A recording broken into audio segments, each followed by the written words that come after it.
Luc 2, verset 36. Il y avait aussi, donc à part Siméon, une prophétesse appelée Anne, qui était la fille de Pénuel de la tribu d'Asser. Donc il y a 12 tribus en Israël. Et puis ici, donc Asser est une de ces tribus-là. Alors le père de Anne s'appelait Pénuel. Euh, Elle était âgée, très âgée. Donc le texte nous dit qu'elle avait 84 ans ensuite, donc c'est quand même pas mal, probablement plus dans ce temps-là encore que pour nous, ou peut-être qu'à ce moment-là, la longévité était plus courte que de nos jours. Elle avait vécu 7 ans avec le mari qu'elle avait épousé dans sa jeunesse. Donc, après 7 ans, il est mort. Hein?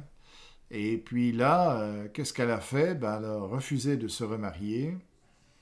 Puis, demeurée veuve, donc elle a fait un choix. Elle a préféré se consacrer à Dieu pour vraiment vivre pour Dieu.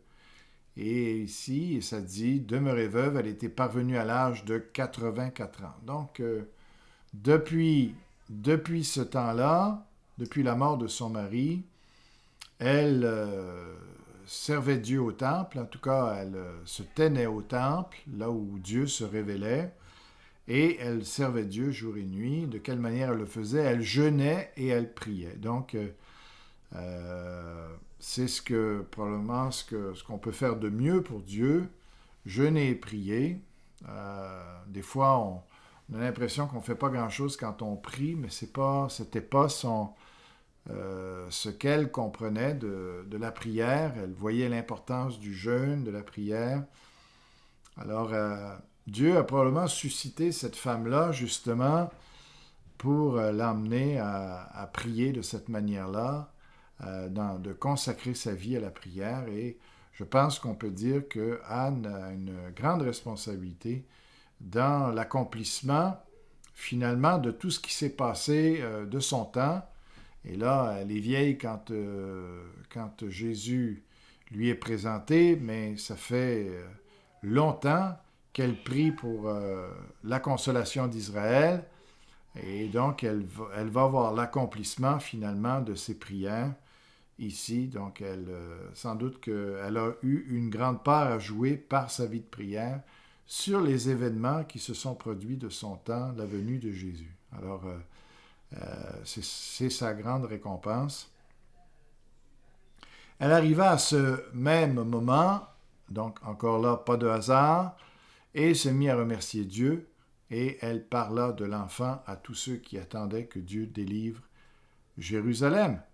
Donc, quand les parents de Jésus eurent achevé de faire tout ce que demandait la loi, on a vu la circoncision, les sacrifices, après la purification. Donc, ils retournèrent avec lui en Galilée, dans leur ville de Nazareth. L'enfant grandissait et se fortifiait, surtout spirituellement. Il était rempli de sagesse et la faveur de Dieu reposait sur lui. Donc Dieu aussi s'occupait de Jésus, le protégeait aussi, que finalement il puisse rester pur, sans péché et tout ça jusqu'à ce qu'il commence son ministère.